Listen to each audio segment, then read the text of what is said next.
नमस्कार सभी किसान साथियों को। मूंग की फसल अब अपनी मैच्योरिटी की तरफ बढ़ने लगी है और देख सकते हैं आप इस मूंग की फसल में अभी पर्याप्त फूल है और इसमें जो घेंटियां हैं वो भी बनने लगी हैं। और इस मूंग में बुआई के साथ साथ लगभग 4 सिंचाई इसमें कंप्लीट हो चुकी हैं। चौथी सिंचाई जो है वो अभी लगभग 1-2 दिन पहले ही कंप्लीट हुई है। तो फिलहाल इस तरीके की मूंग की कंडीशन है, देख सकते हैं आप। फूल भी इसमें अभी पर्याप्त है और घेंटियाँ भी बहुत तेज़ी से फूल से घेंटी बन रही हैं।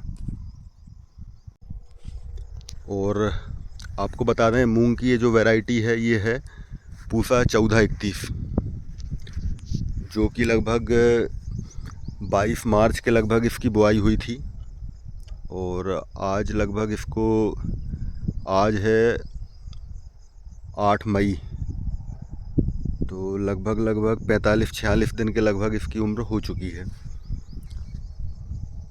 और पिछले साल कहीं इसमें येलो मोजेक बिल्कुल भी नहीं दिखाई दे रहा था, पर इस साल कहीं कहीं पौधे इसमें येलो मोजेक के भी दिखाई दे रहे हैं। तो बाकी जो थोड़ी सी लेट बुआई है उनमें येलो मोजेक नहीं दिखाई दे रहा है। ये चने के खेत पर ये वाली मूंग है, तो इसमें कुछ पौधे येलो मोजेक के दिखाई दे रहे हैं। तो इस प्रकार की अभी मूंग की कंडीशन है। और स्प्रे की अगर अपन बात करें तो इसमें लगभग 4 स्प्रे इसमें हो चुके हैं। पहला जो स्प्रे था वो लगभग 8 दिन की कंडीशन में इसमें किया था और दूसरा स्प्रे लगभग उसके 8 से 10 दिन के बाद फिर हुआ था। और तीसरा स्प्रे फिर हमने जो रात वाली जो इल्ली दिखाई दे रही थी, रात रानी, उसके लिए तीसरा स्प्रे फिर इसमें जल्दी रिपीट किया था। और चौथा स्प्रे अभी हमने पानी लगने के पहले इसमें करके और पानी लगवाया है। तो चार स्प्रे इसमें कंप्लीट हो चुके हैं। और मेरा ख्याल है कि अब इसमें अगर ज़रूरत पड़ी तो सिर्फ एक स्प्रे की और ज़रूरत पड़ेगी और ये मूंग लगभग कंप्लीट हो जाएगी।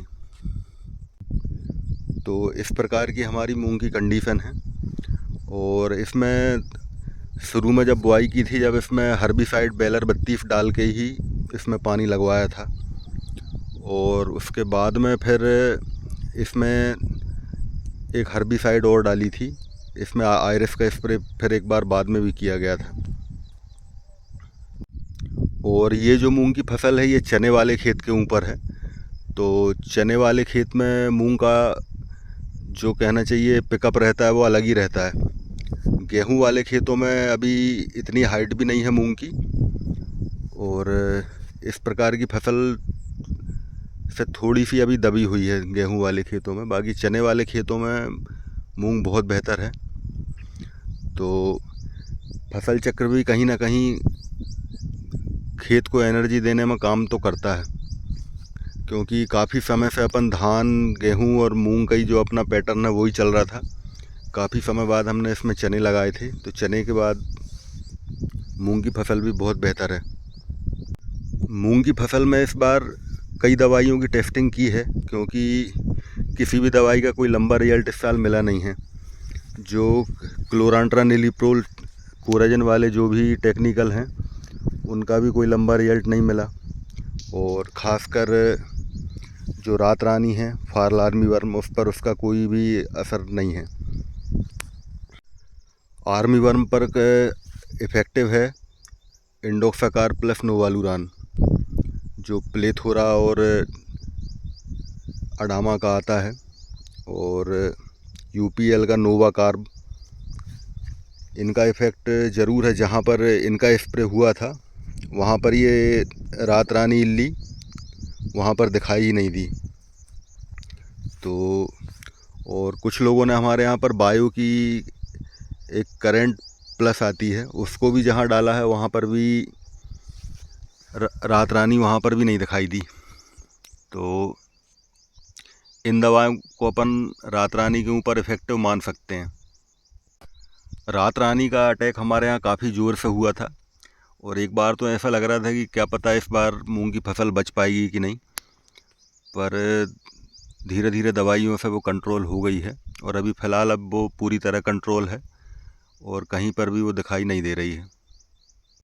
मूंग की फसल में कहीं कहीं कुछ पौधे सूखने की समस्या भी दिखाई दे रही है। जैसे यहाँ पर आप देख सकते हैं ये पौधे पूरी तरह सूख चुके हैं। तो इन पौधों को जो सूख चुके हैं वो तो ख़त्म हो गए हैं, पर इसमें एक हमने फंगीसाइड का स्प्रे करवाया है, थायोफेनेट मिथाइल का। तो उसके बाद से ऐसा लग रहा है कि नए पौधे अब नहीं सूख रहे हैं। और पौधे सूखने का एक कारण ये भी है कि शायद ज़्यादा पानी जहाँ हो जाता है, जहाँ पानी खड़ा रहता है वहाँ पर सूखने की समस्या ज़्यादा आती है। और पौधे सूखने की समस्या के कारण ही मूंग का बीज हमारे यहाँ कुछ ज़्यादा डालते हैं लोग। कई जगह 14-15 किलो भी पर्याप्त रहता है, पर हमारे यहाँ लगभग 18 से 20 किलो मूंग खेतों में लोग बोते हैं। उसका यही कारण है कि थोड़ी बहुत अगर सूख भी जाए तो भी उतना डैमेज नहीं हो पाता है। तो इस साल मूंग की फसल में इल्लियों का अटैक कुछ ज़रूरत से ज़्यादा ही रहा है। उसका एक कारण ये भी है कि मौसम अनुकूल नहीं रहा। बादल इस बार लगभग पूरे टाइम रहे हैं। हर 1-2-4 दिन के बाद में मौसम बिगड़ता रहा है और अभी भी आज की कंडीशन ये है, बादल पूरी तरह से ढके हुए हैं। अभी फ़िलहाल धूप नहीं निकली है। तो ये इस मौसम में भी इल्लियों का प्रकोप कुछ ज़्यादा होता है। अभी हमको एक इल्ली दिखाई दे रही है, उसको हम आपको दिखाते हैं। ये जो इल्ली है, हालांकि इसमें स्प्रे करने के बाद ही हमने पानी लगवाया था, तो इल्ली का कलर तो चेंज हो चुका है, पर शायद अभी ये हो सकता है ख़त्म हो जाए और ना भी हो। तो इसको देखते हैं अपन। एक बात और है कि मूंग की इतनी हाइट हो चुकी है कि इतनी हाइट में जब अपन दवा डालते हैं तो वो नीचे तक पहुंचती नहीं है। तो कहीं 1-2 इल्ली शायद बच भी सकती हैं फ़िलहाल की पोजीशन में अभी, और कहीं इसमें इल्ली की समस्या दिखाई नहीं दे रही है। और कहीं हो सकता है कहीं स्प्रे वहाँ तक ना पहुँच पाया हो, एक कारण ये भी हो सकता है। तो थोड़ी बहुत अगर कहीं इल्ली मिलती है तो उससे कोई विशेष नुकसान होने वाला नहीं है। और तो देख सकते हैं आप, इस प्रकार की हमारी मूंग की फसल है। और इस खेत में हमने मूंग बोई थी पलेवा करके। तो पलेवा करने के बाद क्या है, उसी नमी में इसको बोई थी, तो कुछ मूंग उगने से रह गई थी। तो जब पहला पानी इसमें नोजल का लगा, जब इसमें मूंग निकली है, तो कुछ मूंग अभी इसमें छोटी है, जैसे आप देख सकते हैं ये मूंग अभी छोटी है, और ये जो पहले उगाई है वो थोड़ी बड़ी हो चुकी है। तो इस प्रकार ये थोड़ी आगे पीछे है। और एक खेत में हमने पानी उसमें नोजल का ही लगाया था मूंग बोने के बाद में, तो खरपतवार उसमें भी पूरी तरह कंट्रोल है। तो मेरे ख्याल से पलेवा से अच्छा काम नोजल चलाने का ज़्यादा बेहतर है। स्प्रिंकलर से सिंचाई में मूंग को कम पानी की ज़रूरत रहती है तो मूंग तो उग आती है, बाकी खरपतवार कंट्रोल हो जाता है। पूसा 1431 के अलावा में हमारे पास 2 वैरायटियाँ और लगी हैं, MH 1142 और पूसा 1641। तो उनको भी हम कभी आपको दिखाएंगे।